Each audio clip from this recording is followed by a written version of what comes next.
It all started in the deep dark woods of Wilmington, North Carolina. Two brothers on a journey to discover the unknown. It's one small step for man.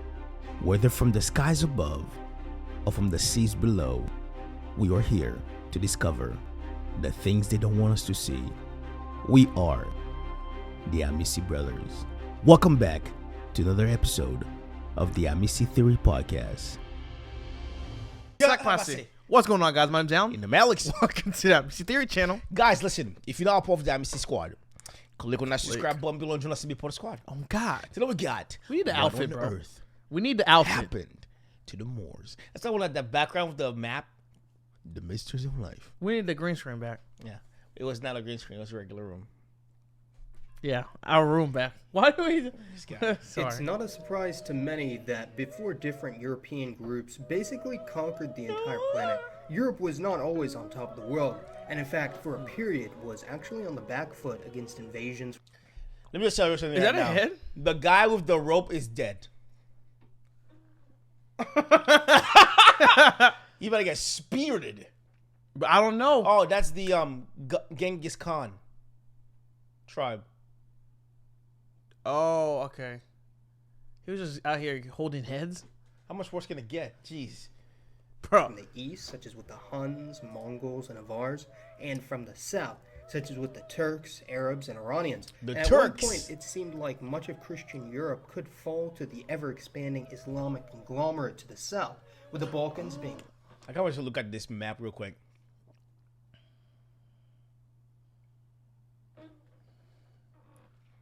So this is the Ottoman advance in Europe, in Asia Minor. So Africa's over here. The Euphrates. No, that says. Is that what it says? No, what wrong? It says Euphrates. Oh, okay. Hold Yeah, on. the Tigris, the Tigris. Okay, So where's... Okay, hold on. so Black above it. Sea. So that's the United States, essentially, maybe. Well, geography's not the greatest here. This is... Yeah, this is... It's all jumbled up. I mean, it's hard for us to see because Yeah. it's 480, but... All right. conquered by the Ottomans, and Iberia and other areas of Europe conquered by the Moors. But who were the Moors anyways? This is a hotly contested issue and quite the sensitive topic, considering the historic tensions and conflicts between Christians, Jews, and Muslims throughout the Mediterranean region, such as in the Levant, the Balkans, Egypt, the Maghreb, and other regions of southern Europe. Le Maghreb. But there are heard actually it many before. other players here involved rather than the three aforementioned religious groups, although all of these religions do have their origins with the Semitic peoples of the See, this is what I was talking about. With like, if it wasn't the Suez Canal that separated Africa from the Middle East, it's one thing. So there's no Middle East. Yeah. The only reason that there's Middle East because they separated it with that Suez Canal. That's it. It's you can literally just go across. It was one piece of land. All of it was one piece of land. religious groups, although all of these religions do have their origins with the Semitic peoples of the... Well, it actually all began during the Roman era, when the up-and-coming empire conquered the Maghreb from the Carthaginians and native Berber or Amazigh people, a region known to them in Latin as Mauritania, and hence the native inhabitants were referred to as the no Maori idea what we're looking or at. Moors, Me too. inhabiting what is now parts of Algeria and Morocco. So North Truth Africa. be told, the genetic makeup of the region hasn't changed too terribly much since antiquity, so we can assume that the ancient Moors would have been pretty much identical to the Arab Berbers we see today in appearance and genetics, largely being of... Boy, that is a sick tat. That is fire. That's a fire tattoo, bro. It's like a flower almost, but like not. Kind of like an arrow, kind of, because you see the... Southwest Asian origin, but with substantial admixture from both Europe and sub-Saharan Africa, and hence there is a Long faces. considerable amount of diversity in the North African population, being anything but a homogeneous people, with some being quite fair, such as the Kabyle, while others are very dark, such as the Tuareg, and others being somewhere in between. But on average, most indigenous North Africans are in the range of 10 to 30% sub-Saharan and 70 to 90% Western Eurasian. Keep in mind, although the Moors and other North Africans did speak Afro-Asiatic languages, meaning they were related to Arabic, Hebrew, Syriac, and other Semitic tongues, they were most That's why certainly... like a lot of African countries speak Arabic. Like Primo from Michigan. He's from the Sudan. Yeah. He's fluent in Arabic. Wait, what? Yeah. He speaks like 4 or 5 languages. That's freaking crazy. Yeah. Because of like where he's from. Uh-huh. So like Arabic is just one of their languages. It's under his belt. Yeah. So he's fluent in Arabic. Because of that's kind of like with we're learning about like the Moors in all the different countries. Mm-hmm. So like it makes sense, you know what I'm saying? Where was he from again? Huh? Where was he from again? He's from Sudan. Sudan. Mm-hmm. Okay. And of their own branch, not even close to being mutually intelligible, where they're being Because like see like the river it stops here, but it is separated it. Like they physically just said. Yeah, it's a man-made thing. We'll look at that. Okay. quite a bit of diversity between Amazigh languages themselves. So even though the region of I wanna Mauritania write a spent camel shit many language. centuries under Roman rule, they still so big, maintained bro. their own regional cultures and languages, and were even later invaded and conquered by Germanic peoples such as the Goths and Vandals, as well as the Iranic Alans from Central Asia. They were fighting But on the camels Arab against invasion horses? of the Maghreb had the biggest impact on the region. Who do you think wins? Somebody on a camel or somebody on a horse? Do you know how much bigger a camel is than a horse? That's how I'm like. A camel can go so long without drinking water. Because when you drink water, later you're able to hold water for so long. That's why they're able to go through the desert and like nothing. Yeah, them boys. Bro, crazy. With the vast majority of the population converting to Islam, with Arabic becoming the official lingua franca, although different tribes did continue to speak Amazigh languages. Islamic Arabs under the Umayyad Caliphate very quickly spread out throughout the Maghreb Jerusalem? and even into southern Europe, where they conquered nearly the entirety of the Iberian Peninsula by the 8th century AD. And this is where the term Moors have to comes go like from this. in European history, since many of the Islamic forces originated in the region of Mauritania, although it was definitely more of a coalition of people from all over the Islamic world at the time, including those from Arabia, Yemen, Syria, Egypt, and even some from sub-Saharan Africa. So Moor was not an ethnic or racial group, but rather a term used by Europeans to refer to those invading Europe from the region of Mauritania. In European sources, the term Moor was eventually redefined to strictly refer to those of sub-Saharan African origin, with all North Africans simply portrayed as black-skinned peoples, most likely in an attempt to distance them from Europeans and portray them as a more alien and foreign threat. As although She there was trying to were get the- Moors the- of sub-Saharan African like she was descent trying to get in it. Iberia during the occupation, both free and enslaved, they were That a guy very just small looks tall. minority, just as in the rest of the Islamic world. Because of this historical depiction of Moors as black, in the present day, many assume that all Moors were of sub-Saharan African descent, which is not even close to being true, and has had quite an interesting social impact on the African diaspora. Islamic Iberia, or Al-Andalus, was briefly ruled over by the larger Umayyads before eventually splitting with the Amazigh Almoravids based in Morocco. Although, interestingly, no, the name of Morocco is actually not tied to the name Moor, but the country of Mauritania to the south is. Although Mauritania was more on the periphery of the Almoravid Empire, with modern-day Mauritanians having much more sub-Saharan DNA on average than Moroccans. Moor is also an ethnic term used in some parts of the Sahara today in order to denote those of predominantly mixed Arab-Berber origins in the region, predominantly Mauritania, Western Sahara, and Mali. And there are even some tribes, such as the Arma in West Africa, who actually can trace back their ancestry to the Moors of Iberia. However, Iberia was not the only region of Western Europe to be conquered by We need to Moors, start going back as into the its Balearic empires. Islands, The Sicily, and parts of southern Italy. The Ottoman had also Empire, been like, I don't invaded by remember North that. African Muslims and incorporated, albeit briefly, into the Islamic world. Obviously, Spain, Portugal, and Italy are not Arab Islamic countries today, with Iberia having been gradually Christianized over nearly 7 centuries by a coalition of Christian Latin peoples pushing south, with Sicily being conquered by the Normans, a French Viking population, and although there were still moderate numbers of Islamic citizens Romans? remaining in these countries, they met with a variety of fates. Right there on In the Iberia, the last Islamic holdout, the Emirate of Granada, had a shaky peace with Castile before being annexed, and Muslim Iberians were initially tolerated for a time, speaking a heavily Arabic-influenced Latin dialect known as Mozarabic, although with the incorporation of Granada, the language and religion of the remaining Moors was heavily suppressed and eventually stamped out altogether, with the Moorish converts to Catholicism being known as Moriscos.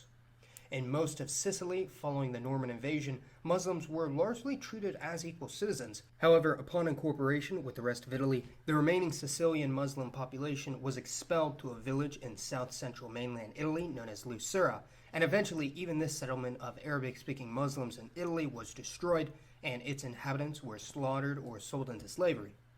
Although the Arabic language quickly dissipated in Sicily, replaced by Italian dialects from the south, the Arabic language did survive on the island of Malta in between Sicily and North African, with the Maltese language being a heavily Latinized Tunisian Arabic dialect, with over a third of its vocabulary coming from Italian. So, even though the Moorish community of Spain had converted to Catholicism on paper, much like with the Jewish helmets are converts trash. and conversos, the crown basically went with the once a Muslim, always a Muslim approach and decided to expel the entirety of the Morisco community of Spain, with the bulk arriving in North Africa, and a large number also fled to Spanish colonies in the New World.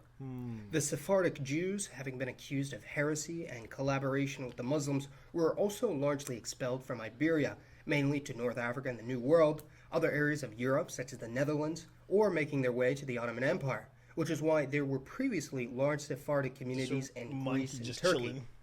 Over many generations of living in colonial and post-colonial Latin America, the vast majority of the Sephardic and Morisco peoples of the region intermarried with other ethnic groups and completely lost their religion and cultural heritage, mainly due to the dangers that persisted in outing oneself as someone of Jewish or Muslim descent. For this reason, many Latin Americans from many different racial groups may have varying levels of Middle Eastern and North African I'm sorry. What are we looking at? Okay. oneself as someone of Jewish or Muslim descent. For this reason, many Latin Americans from many different racial groups may have varying levels of Middle Eastern and North African ancestry, essentially meaning that many Latinos carry the blood of the old Moors and Jews of Iberia.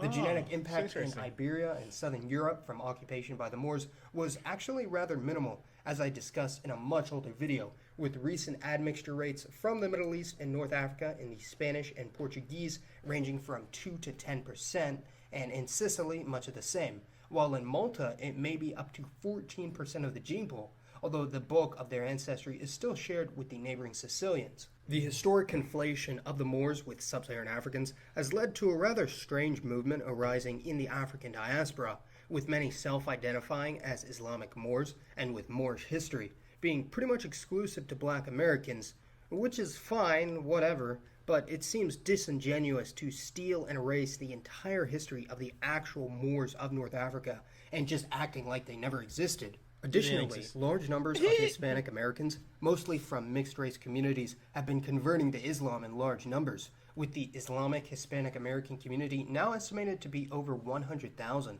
and it's surmised that this may be due to contact with Arab and black Muslims in major cities, and the revelations that, due to the expulsion of many Moriscos to Latin America, many of these Hispanic and Arab Americans may have more in common than they might think, not to mention the overlap in appearance between some Middle Easterners and Latinos. So although the historic Arab impact and influence on the Western world, such as that in Southern Europe and Latin America, is pretty well known and becoming more apparent to many, one topic that certainly doesn't get a lot of attention in the West is the Arab conquest and explorations to the East, with there being a history of massive invasions from the Islamic world into Southeast Asia and South Asia, with the latter region known as Al-Hind.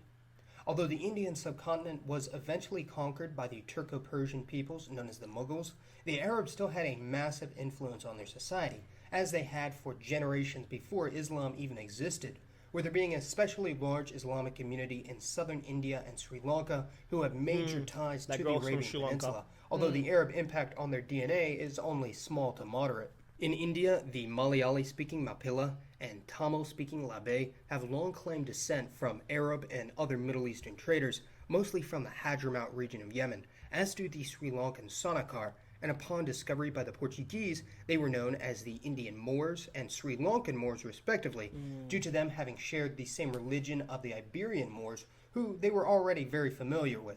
Although I've yet to see any genetic studies to corroborate the claims of Arab descent in southern Indian Muslims such as the Mappila and Labe, Sri Lankan Moors have been shown to have limited amounts of admixture from the Middle East, albeit quite unevenly dispersed in the population, due to the diverse origins of the different Islamic groups on the island. The last group of Moors that existed in the present day, and actually have little to nothing to do with the actual Iberian Moors, would be the Moro people in the Bangsamoro or Mindanao region of the southern Philippines, also clearly named by the Spaniards after the Iberian Moors. The term Moro or Bangsamoro in the Philippines is used to refer to all of the Islamic ethnic groups on the islands, many of whom may or may not have trace amounts of Arab ancestry from ancient traders or Islamic missionaries, and today make up around 5 to 10% of the country's population. It seems likely that had the Spaniards not conquered the Philippines at the time they had, certainly the entirety of the Philippine Islands would have eventually been converted to Islam, just as in Indonesia and Malaysia. So it is rather interesting that the Iberians were constantly butting heads with Muslims just about everywhere, and in the case of Latin America, even were the direct cause of them migrating there, meaning that many people around the globe are descended from these old Moors of Iberia, Sicily, and North Africa. So please let me know your thoughts on the historic Moorish people, and for today's poll, let me know which group of Moors you find to be the... We're good here. That's bro. There's so much interesting things in the world. Well, what's Christopher Columbus from? Portugal, right? Was he Portuguese? Bro. Look, no. What? Now you just, I was like,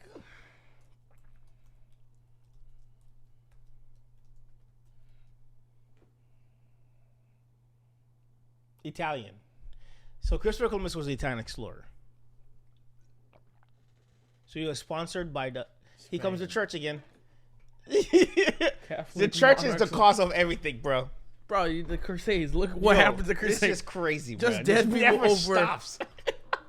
It just does it. Everybody's literally casually just living their lives. Hey, You want to know about? Hey guys. Practicing their own religion. What's going on here? You want to convert? Who No, owns this piece of land over here? Well, nobody owns it. We all just use it. It's crazy. we're just here. Let's just say I own it now. What? And then let me bring some reinforcement to Crazy. Guys, listen. If you're not a part of the Amicy gang, click on that subscribe button below and join us to be part of the squad. And at all times, don't cheat yourself Love thyself. and keep it Amicy. Peace. I